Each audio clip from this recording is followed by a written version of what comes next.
Hello again, this is yet another video in my Swamp Runner mud boat series.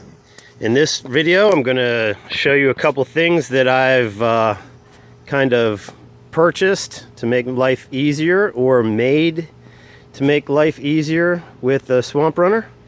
Overall I think it's a wonderful product, and I'll be doing a full actual review later, but for right now this video will basically just be showing a few items that I've gotten to make life easier with it, and another modification that I've made to the boat, and another little tool that I've made as well. First off,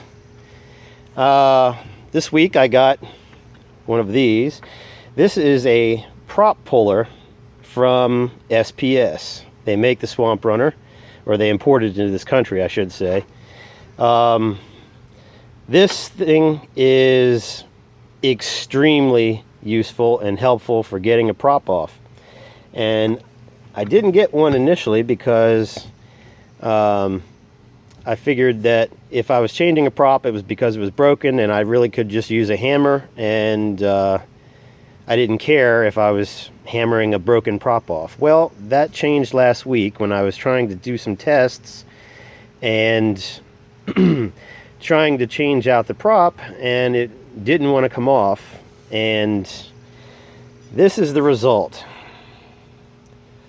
This was my 7.5-inch prop, and I wasn't too worried about this because the Swamp Runner ran fine with the motor when it was stock.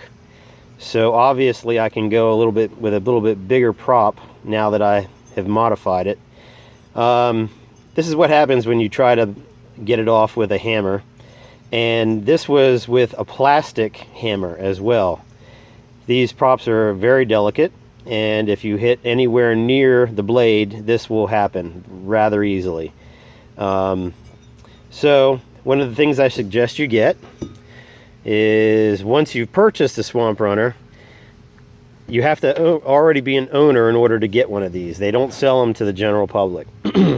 Not that you would probably need this if you didn't have a Swamp Runner already, but it's an excellent item to have. It's about $35 from SPS North America, and it makes taking this prop off a breeze. I did it earlier. I'm not going to do it right now, but it's pretty self-explanatory. It goes over the prop like that, and once the prop nut is off, and then you just tighten it down. They actually have another video of their own on their website that better illustrates how it's used.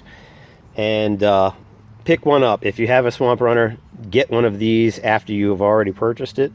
You will not regret it. It will make changing propellers infinitely easier, and you won't end up with a broken propeller when it doesn't need to be broken. The second thing I noticed was that originally I made this to go under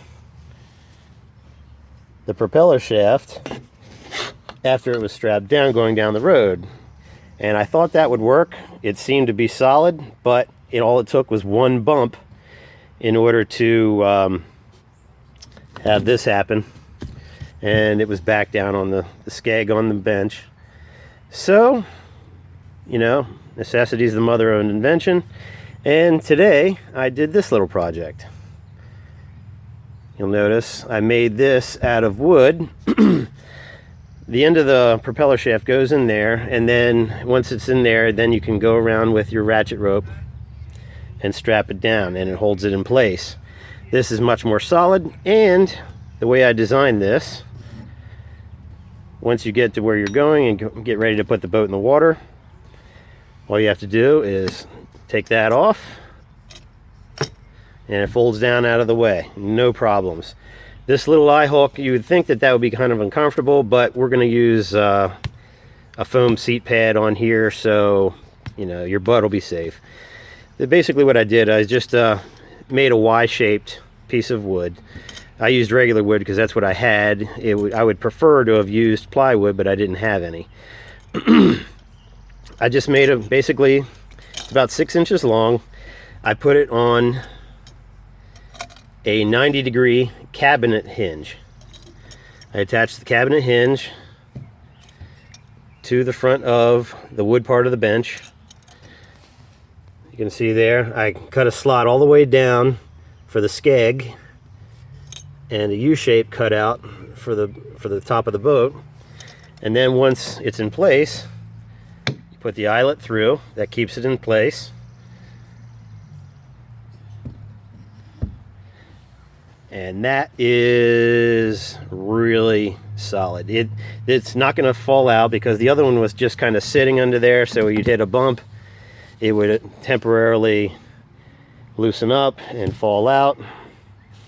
This one isn't going to go anywhere, and when you're not using it for transportation, you just take it out, take that eyelet, the eye hook out, and it folds down out of the way. It's pretty much the perfect solution for this. So if you have a swamp runner, you might want to make something similar to this. It'll just give you an idea. Going back here to the back of the boat, the other item I made today is this little item. Let me get a little bit farther away here.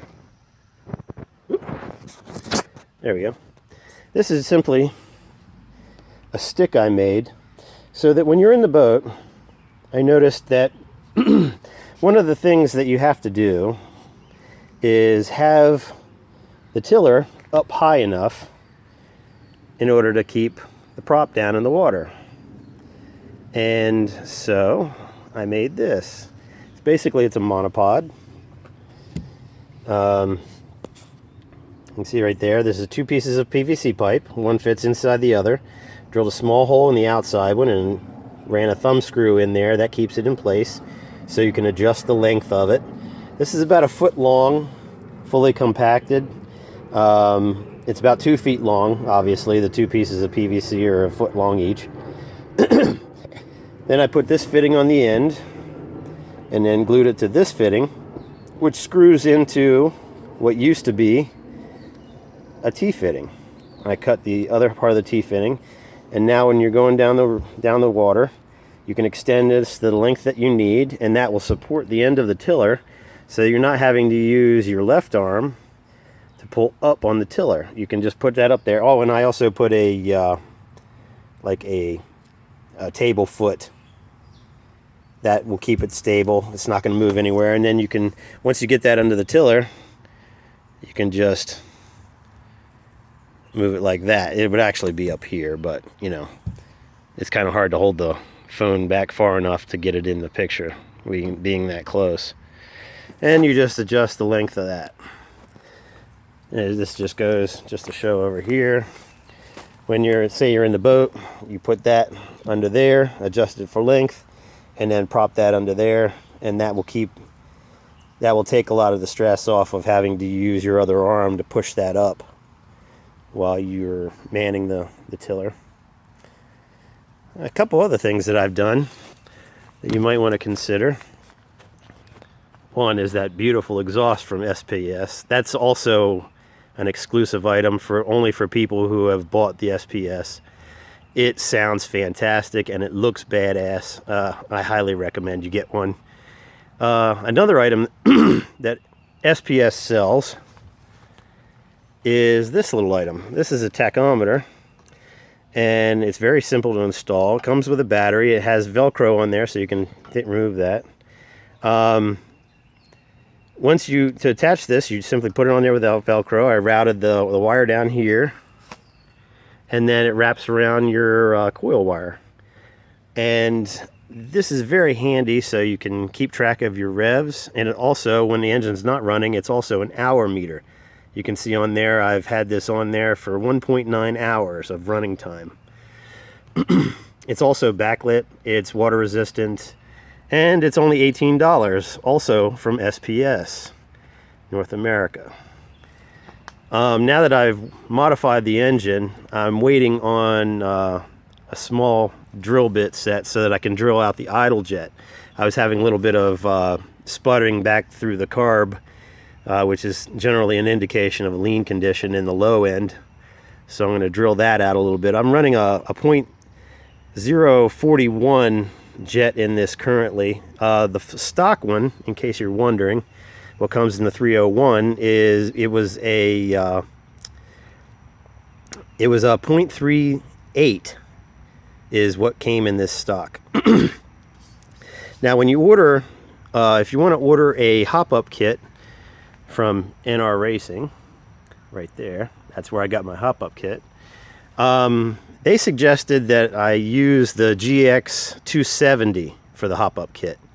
And the main difference between the hop-up kits is the jet upgrade. I would suggest that you don't do that. If you're going to get a one of the hop-up kits from NR Racing, you should get the one for the GX 340.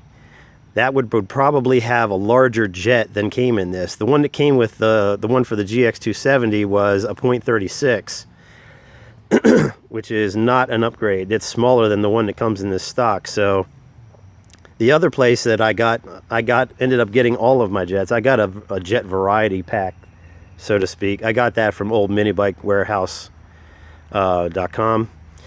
That one came with an assortment of jets ranging from .41 all the way up to .46.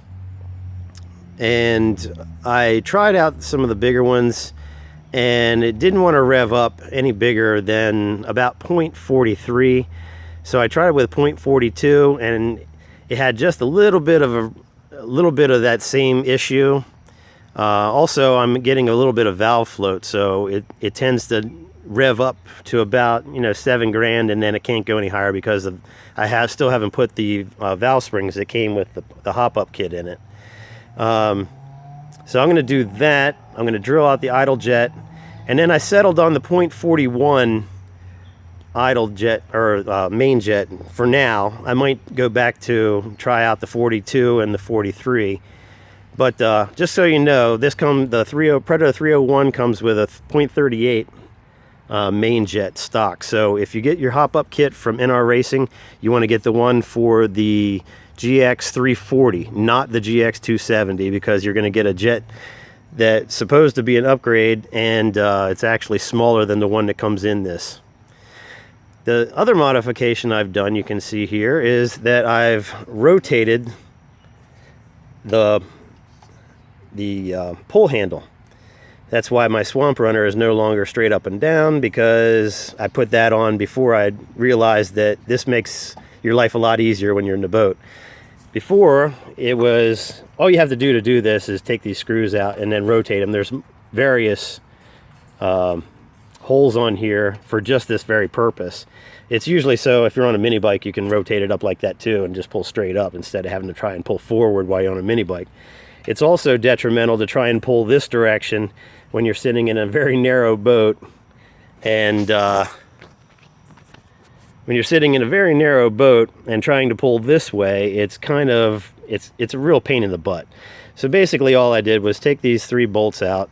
I rotated them to the next hole set over and then put it on. So now I pull up and straight on the pull handle. It's a very handy thing to do with your Swamp Runner. I highly suggest that as well. I would also highly suggest waiting until you've done this before you put your sticker on, because now my sticker is cockeyed, and I'm kind of anal retentive when it comes to stuff like that, but I can live with that. It's not a big deal. All right, that's pretty much it for now. Go back over here, another look at my little tiller stick that I made.